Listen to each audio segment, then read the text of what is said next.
우리는 지난 사무엘하 시간에서 하나님께서 거하실 집인 성전을 다윗이 건축하고자 하는 강한 열망을 가지고 그 뜻을 나단 선지자에게 밝혔습니다. 그리고 나단 선지자는 이제 하나님 앞에 아뢰게 됐을 때 하나님께서는 다윗의 뜻을 기쁘게 받으셨지만 성전 건축은 그가 죽은 후에 그의 씨, 그 아들에 의해서 이루게 될 것이라는 말씀을 주셨죠. 그리고 나단 선지자를 통해서 이제 하나님께서는 이 성전 건축에 대한 그 다윗의 그 예배자로서의 마음을 기뻐하시면서 축복의 약속을 주시게 되죠. 그래서 우리는 지난 시간에 진정한 예배자에게 주시는 복에 대해서 말씀을 나눴습니다. 사실 여러분 따져보면 다윗의 기도, 이 기도는 엄밀히 말하면 거절된 기도라고 할 수 있는 것이죠. 다윗이 성전 건축을 그렇게 원했지만 하나님은 축복도 하셨지만 사실은 성전 건축에 관해서는 거절을 하신 것입니다. 그런데 다윗은 오늘 그 거절 가운데서도 놀라운 감사 기도를 드리고 있는 것이죠. 그래서 오늘 본문을 바라보면서 다윗이 어떤 마음으로 이 기도를 드렸는지 살펴보면서 다윗 기도의 특징에 관해서 우리가 세 가지로 나눠 보겠습니다. 첫 번째로 다윗의 기도는 다윗 자신에게 베푸신 하나님의 은혜에 감사하는 기도다라고 말씀하게 되는데 그 말씀이 우리 18절에서 21절까지 나옵니다. 우리 조금 길지만 한 목소리로 18절에서 21절 같이 읽겠습니다. 18절 시작. 다윗 왕이 여호와 앞에 들어가 앉아서 이르되 주 여호와여 나는 누구이오며 내 집은 무엇이기에 나를 여기까지 이르게 하셨나이까. 주 여호와여 주께서 이것을 오히려 적게 여기시고 또 종의 집에 있을 먼 장래 일까지도 말씀하셨나이다. 주 여호와여 이것이 사람의 법이니이다. 주 여호와는 주의 종을 아시오니 다윗이 다시 주께 무슨 말씀을 하오리까.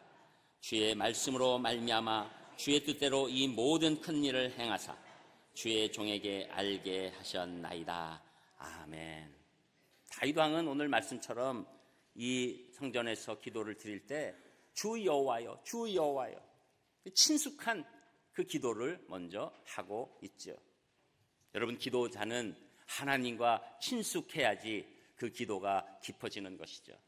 다윗은 오늘 이 사실은 엄밀히 말하면 이 거절 가운데서도 하나님 앞에 친숙하게 나가서 이제 하나님 앞에 이 모든 그 지나온 그 상황을 감사하고 있는 것이죠.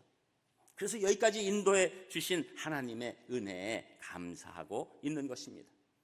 그는 먼저 자신의 무가치함을 고백하지요. 주 여호와여 나는 누구며 내 집은 무엇이기에 나를 여기까지 이르게 하셨나이까. 이건 따지는 게 아닙니다. 이거는 우리 집이 무엇이간데 내가 무엇이간데 이렇게 큰 은혜와 사랑을 베풀어 주셨습니까? 하나님 앞에서 그 놀라운 지나온 은혜를 생각할 때 자기의 무가치함 가운데서 하나님의 은혜가 더욱더 드러나는 고백을 하는 것이죠. 다윗은 목축을 하는 가난한 가정의 8번째 막내 아들로 태어나서 들에서 양을 치던 그런 사람이었죠. 그리고 그 집이 사실은 은혜 받을 수 없는 그런 농촌에 있는 집이지만 또 목동에 불과했지만 하나님께서는 그를 선택하는 놀라운 과정을 주셨죠. 그래서 그의 아버지도 너무 어리다고 사무엘 선지자 앞에서 내오지도 않고 그냥 양을 치게끔 놔둔 그 자신을 하나님이 찾으셔서 기다리게 하시는 놀라운 역사를 체험했기 때문에 하나님은 그것이 너무나도 큰 은혜라는 것을 알았죠. 또 전쟁에 나가 있는 형들에게 도시락을 건네주려고 할 때 큰형은 무시하면서 너 왜 여기까지 와가지고 귀찮게 하느냐라고 야단 쳤는 그 야단받는 핀잔받는 그냥 아무것도 아닌 아이라는 것을 자기가 잘 알고 있었죠. 그런데 하나님께서 사무엘 선지자를 통해서 왕으로 기름 붓게 하시고 또 장인된 사울의 그 수많은 공격 가운데서도 지켜주시고 보호하여 주시고 피할 길을 허락하여 주시는 놀라운 은혜를 받게 되면서 결국 유다의 왕이 되고 유다 왕에서 그치지 않고 이스라엘 전체의 통일왕국의 왕이 되는 귀한 은혜를 받았던 것이죠. 그래서 그것을 생각해 보면 다윗은 너무나 감격하고 지금 있는 거예요. 여기까지 인도하여 주신 하나님의 은혜에 감사하고 있습니다. 여러분, 믿음이 없는 사람들의 특징은 과거가 타인에 대한 억울함이나 자신에 대한 부족함이나 창피함 가운데 매몰돼서 어찌할 바를 모르게 되는 것이죠. 그러나 믿음이 있는 사람들의 특징은 자신의 과거에 대해서 고생은 다 흘러보내고 오직 하나님이 주신 은혜만 생각나게 하는 사람이 되는 것입니다.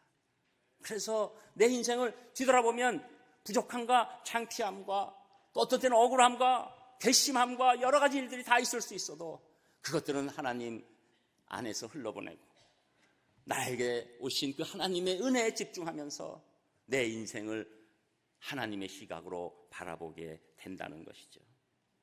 그래서 이제 19절에는 주 여호와께서 이렇게 나에게 복을 주신 과거가 있었는데 또 거기에 그치지 않고 장래일, 미래일까지도 보장해 주시는 놀라운 약속을 주신 것 너무나도 감사합니다 라고 고백하고 있는 것이죠.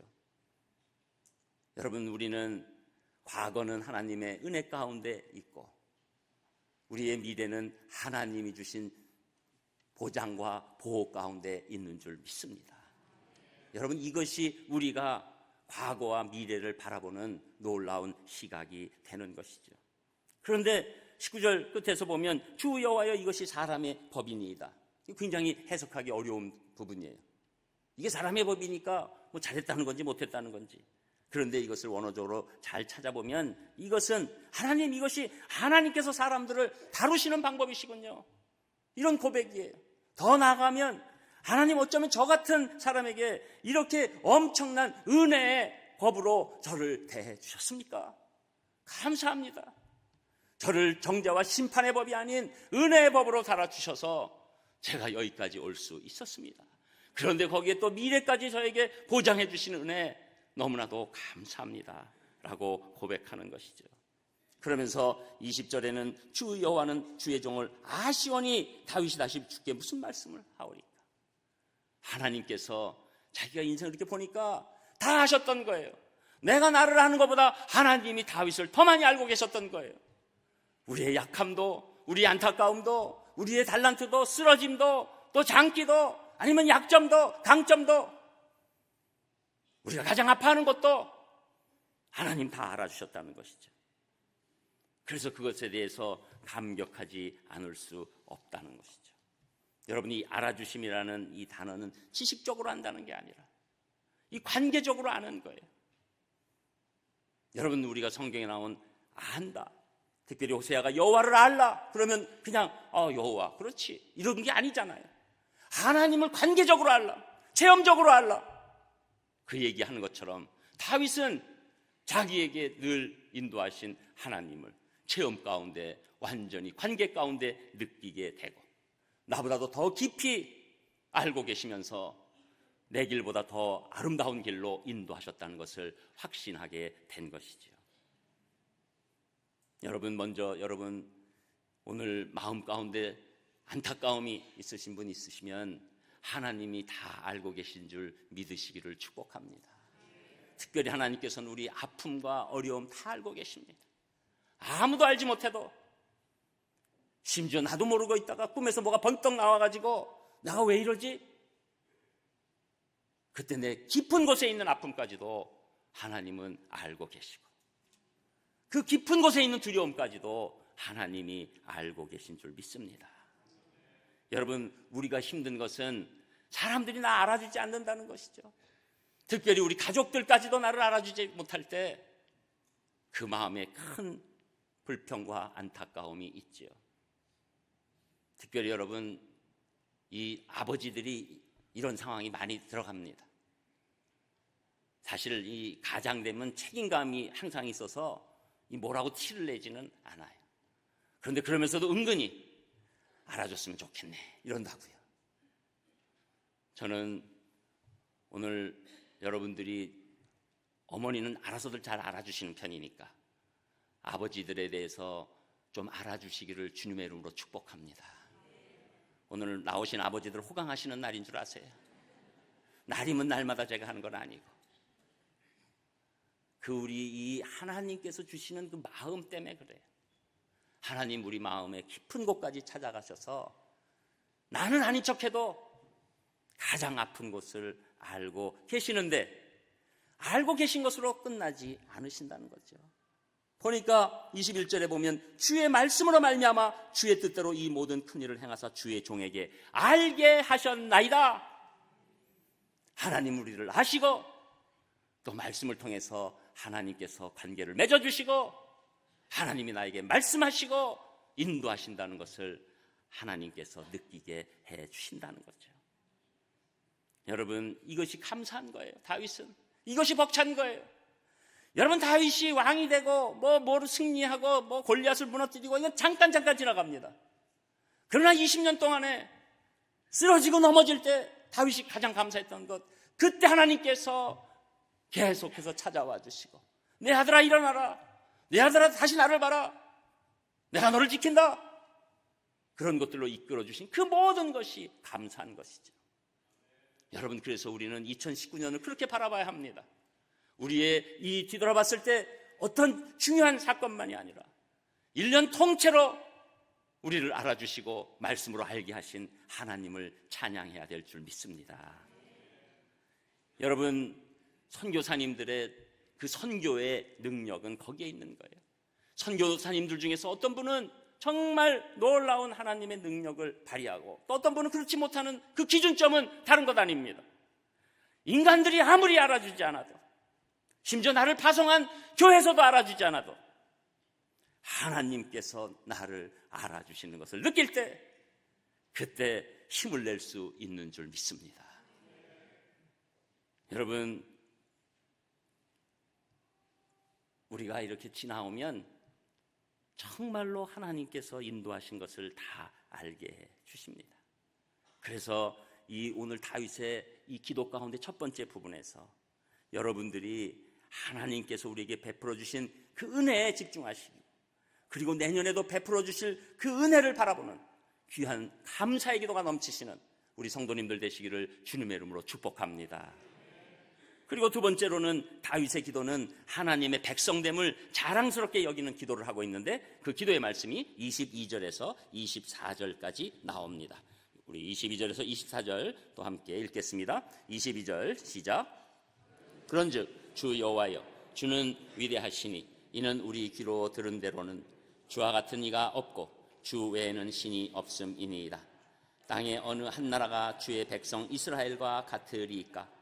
하나님이 가서 구속하사 자기 백성으로 삼아 주의 명성을 내시며 그들을 위하여 큰 일을, 주의 땅을 위하여 들어온 일을 애국과 많은 나라들과 그의 신들에게서 구속하신 백성 앞에서 행하셨사오며, 주께서 주의 백성 이스라엘을 세우사 영원히 주의 백성으로 삼으셨사오니 여호와여, 주께서 그들의 하나님이 되셨나이다. 아멘. 다윗은 먼저 하나님의 위대함을 찬양합니다. 그리고 우리 귀로 들어도 또 우리가 아무리 보아도 하나님 같은 하나님 안 계시고, 그렇기 때문에 하나님 외에는 아예 신이 없습니다. 이 당시는 이 나라 저 나라에 신들이 많지요.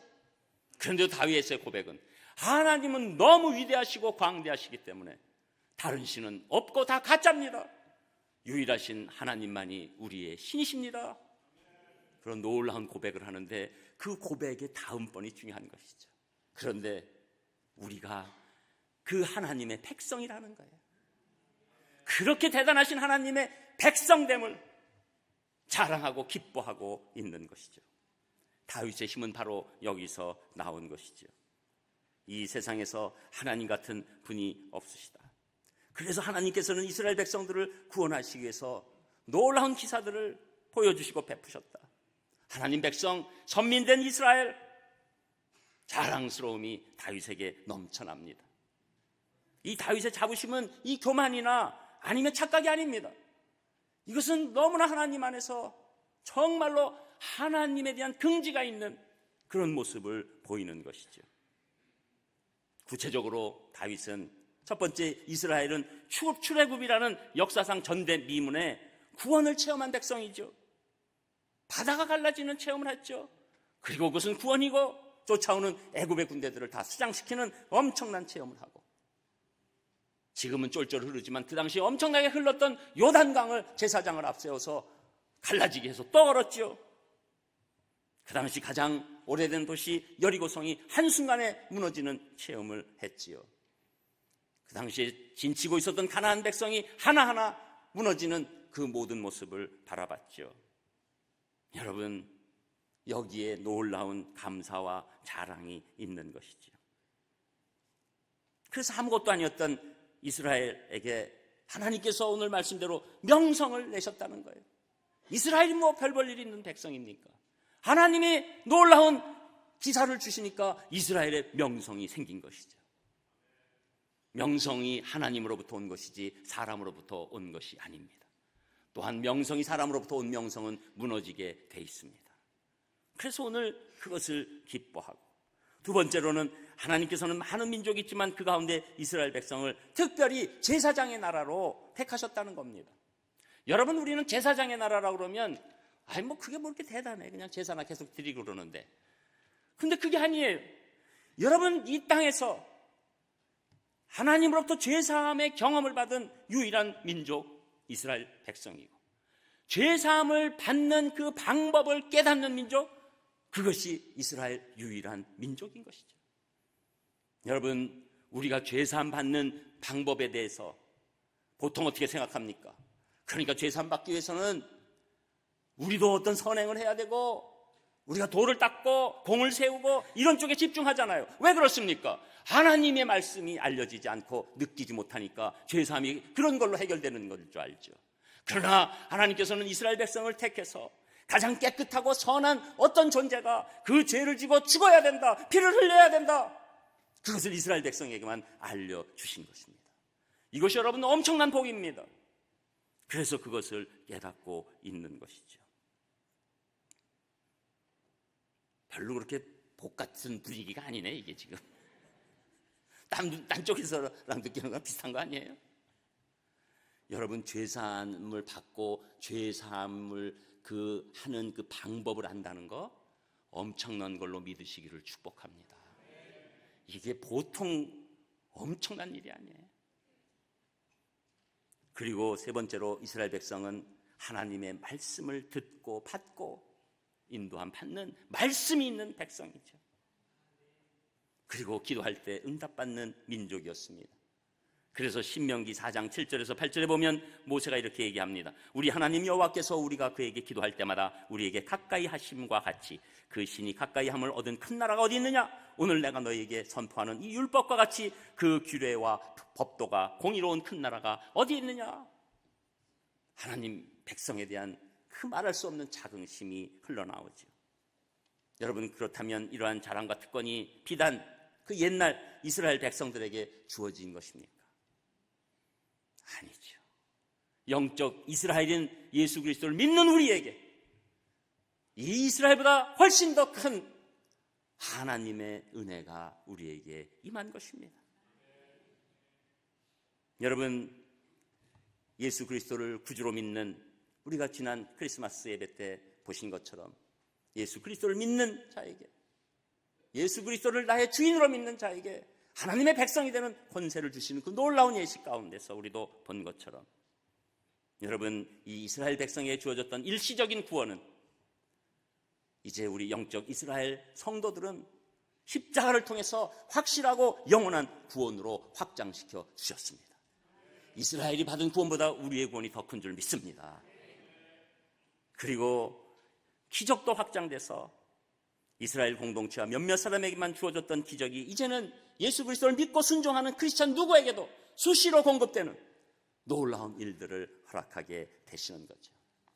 이스라엘에게 주셨던 일시적 죄사함도 십자가로 인해서 영원한 죄사함으로 구원의 시간을 완전히 넓혀 주신 것입니다. 그리고 이스라엘은 선지자만을 통해서 집단적으로 받았던 말씀이 이제는 성도들에게 성령님의 도우심으로 말미암아 개별적으로 주시고 또 사랑하는 공동체에 한꺼번에 주시는 놀라운 역사가 주님 안에서 이루어졌을 때, 구약의 백성들은 전혀 상상도 할 수 없는 놀라운 말씀을 우리가 직접 받고 그 놀라운 말씀에 하나님께서 주시는 응답이 우리 가운데 가득 찬 놀라운 백성이 된 것입니다. 여러분, 그래서 이제는 우리가 기도해도 하나님 앞에서 응답을 받고, 이스라엘 백성이 선지자를 통해서 받은 기도의 응답보다 훨씬 더 세미하고 구체적인 놀라운 응답을 받고 사는 영적 이스라엘의 백성으로 세워주신 것이죠. 여러분, 이 모든 것 우리 하나님의 백성에게 주시는 놀라운 특권인 줄 믿습니다. 여러분, 또 우리 이 한민족, 우리 민족만을 한번 생각해 보세요. 여러분, 우리 민족 5,000년 만에 정말 놀라운 일이 지금 사실 일어난 겁니다. 우리들은 이런 불평 저런 불평이 있어도 우리 역사 가운데 이런 일은 없습니다. 다 어떻게 이루어진 겁니까? 하나님의 백성이 많아지면서 하나님이 은혜를 이 나라에 베풀어 주셔서 이 놀라운 역사가 일어난 줄 믿습니다.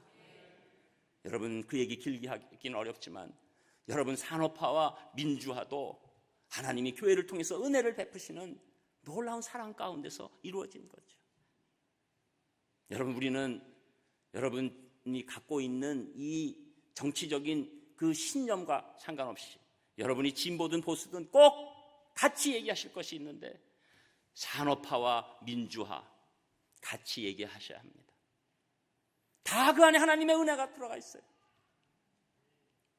우리나라가 지금 여기까지 됐을 때, 여러분 정말로 먹고 살기 어려울 때 하나님이 세워주셔서 먹고 살을, 그런데 거기에 자유가 없는 것을 불쌍히 여겨주시고 민주화를 허락해 주신 겁니다.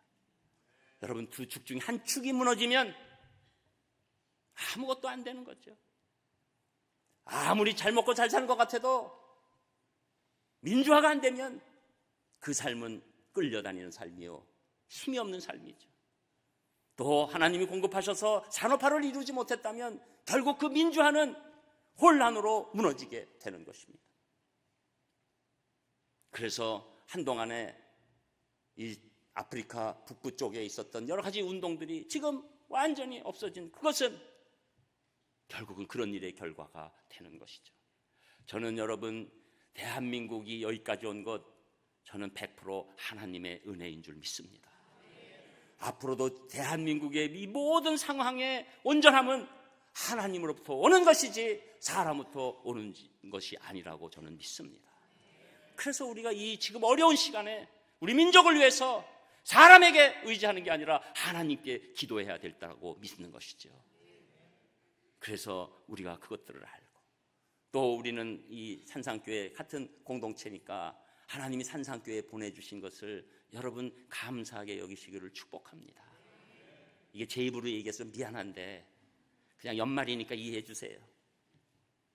저는 우리 산상교회 하나님께서 마지막 때 진정한 예배를 받으시기 위해서 눈동자처럼 지키시고 여기까지 보호하신 줄 믿습니다.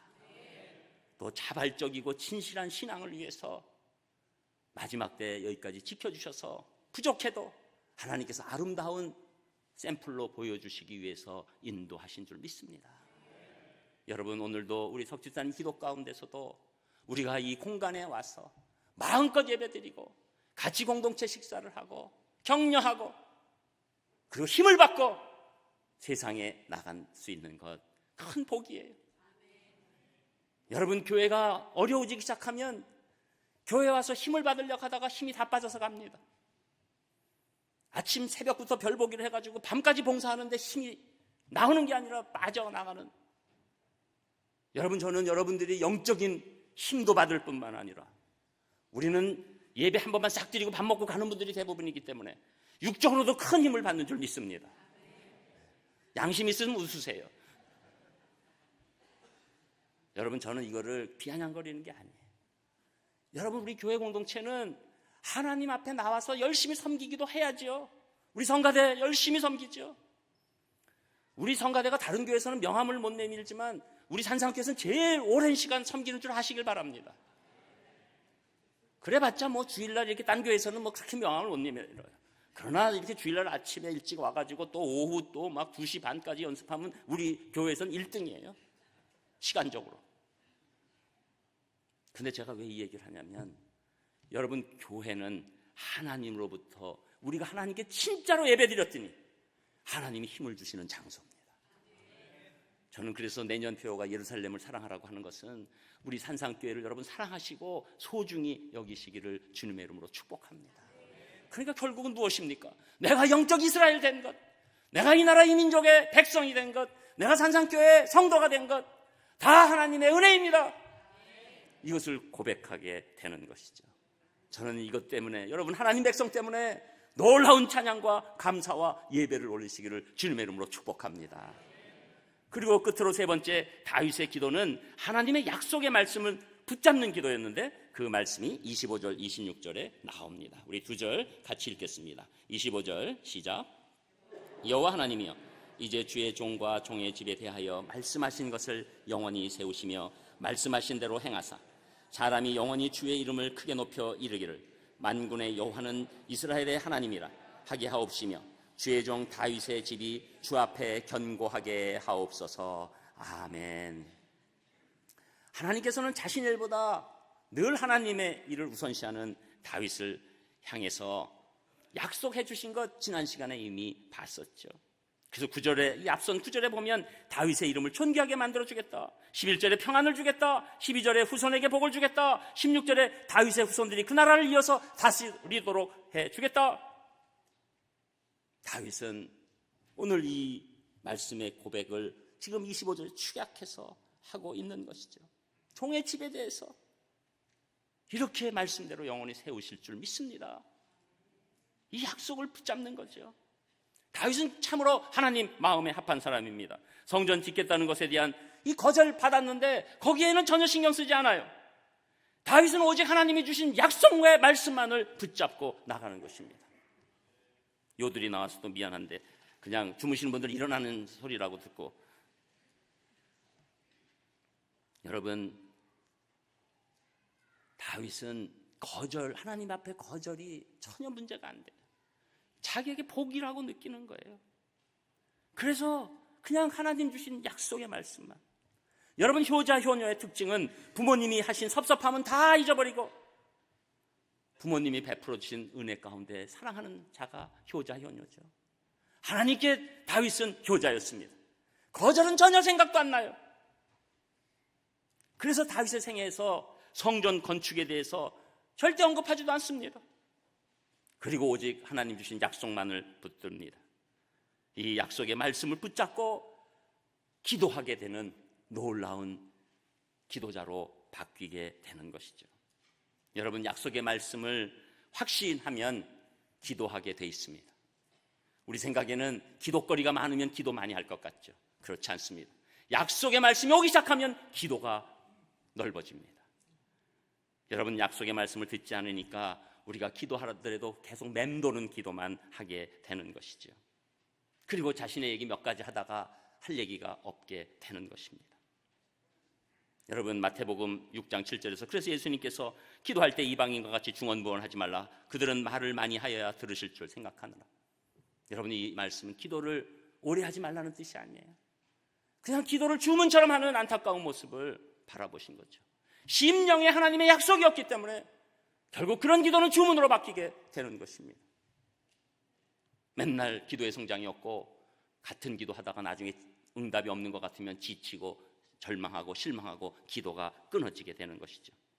그러나 하나님의 약속을, 하나님 주신 말씀의 약속을 붙들고 기도하기 시작하면 하나님의 일이 이루어지고 붙여주시는 복으로 우리의 일도 함께 이루어지는 줄 믿습니다. 여러분 이것이 우리 영적 기도의 놀라운 성장이 일어나는 과정이 되는 것이죠. 그래서 시편 127편 1절에 보면 여호와께서 집을 세우지 아니하시면 세우는 자의 수고가 헛되며 여호와께서 성을 지키지 아니하시면 파수꾼의 경성함이 허사로다. 하나님의 응답으로 그 약속의 말씀 가운데 우리 인생이 설 때 그것이 온전케 이루어지는 것인 줄 믿습니다. 저는 오늘도 여러분 각 개인에게 임한 이 오늘 여러분 이 말씀 가운데 여러분 우리 지금 300 몇십 명 거의 400명이 앉아있을 때 각 분에게 임하는 약속의 말씀이 있는 줄 믿습니다. 그 말씀을 붙잡고 기도하실 때 하나님께서 2020년을 놀랍게 열어주실 줄 믿습니다. 한 분의 간증을 제가 말씀드리고 마치겠습니다. 건국대학교 명예교수인 유태영 박사라는 분의 간증입니다. 그는 극빈한 가정에서 태어났습니다. 아버지가 머슴살이 했습니다. 8남매 중에 6째 아들입니다. 너무 가난해서 형제들 가운데 초등학교에 다닌 사람이 하나도 없었습니다. 겨우 그만 그 한 사람만 초등학교를 들어갔습니다. 5학년 때 마을에 교회가 들어왔습니다. 그때부터 교회에 다니며 새벽 기도를 하루도 안 빠지고 13년을 다녔습니다. 그는 언제부터인가 말씀이 들리기 시작했고 믿음이 생기기 시작했고 기도를 통해 하나님께서 그의 미래를 인도하실 것이라는 약속의 말씀을 받게 되었습니다. 그 이후로는 새벽에 나가 하나님이 주신 약속을 붙들고 계속 기도했습니다. 초등학교를 졸업하고 소꼬를 먹이고 토끼를 기르면서 혼자 계속 공부를 했습니다. 서울에 올라와 구두 닦기를 했습니다. 잘 곳이 없어서 아무 곳에나 자다가 새벽 종소리가 울리면 새벽 기도를 나가서 약속을 붙잡고 기도했습니다. 그는 구두 닦기 하면서도 하나님의 약속을 놓치지 않았습니다. 기도하는 가운데 하루는 하나님께서 외국 유학에 대한 감동을 주셨습니다. 덴마크 국왕에게 무작정 편지를 보냈습니다. 한국의 농촌이 이렇게 어려운데 나는 한국 농촌을 위해 일하고 싶습니다. 그러니 이 지상에서 농촌이 제일 잘 되어 있는 덴마크에 가서 공부하고 싶습니다라고 편지를 썼을 때 덴마크의 국왕이 감동을 받아서 유학을 시켜주었습니다. 그래서 그는 돈 한 푼 없이 유학을 마치고 그리고 박사학위를 받았습니다. 또 한국에 와서 근무하다 농업이 더 발달된 이스라엘에 가서 또 공부하고 다시 박사학위를 받고 동양인 최초로 이스라엘 대학의 교수가 되었고 결국 우리나라에 와서 농촌에 큰 운동을 일으킨 귀한 하나님의 사역자가 됐습니다. 하나님은 우리에게 확실한 약속의 말씀을 주시는 줄 믿습니다. 2019년을 마감하고 2020년을 맞이하는 우리 사랑하는 산상의 성도님들에게 다윗의 기도가 여러분의 기도가 되기를 주님의 이름으로 축복합니다. 기도하겠습니다. 하나님 감사를 드립니다. 저희들을 어찌 이렇게 사랑하여 주셔서 2019년에도 복된 예배자로 세우셨는지요. 저희들 이제 2020년도 이제 다윗의 기도를 하면서 복된 예배자로 살 수 있도록 함께하여 주시옵소서. 예수님 이름으로 기도합니다. 아멘. 나의 평생에 단 한 가지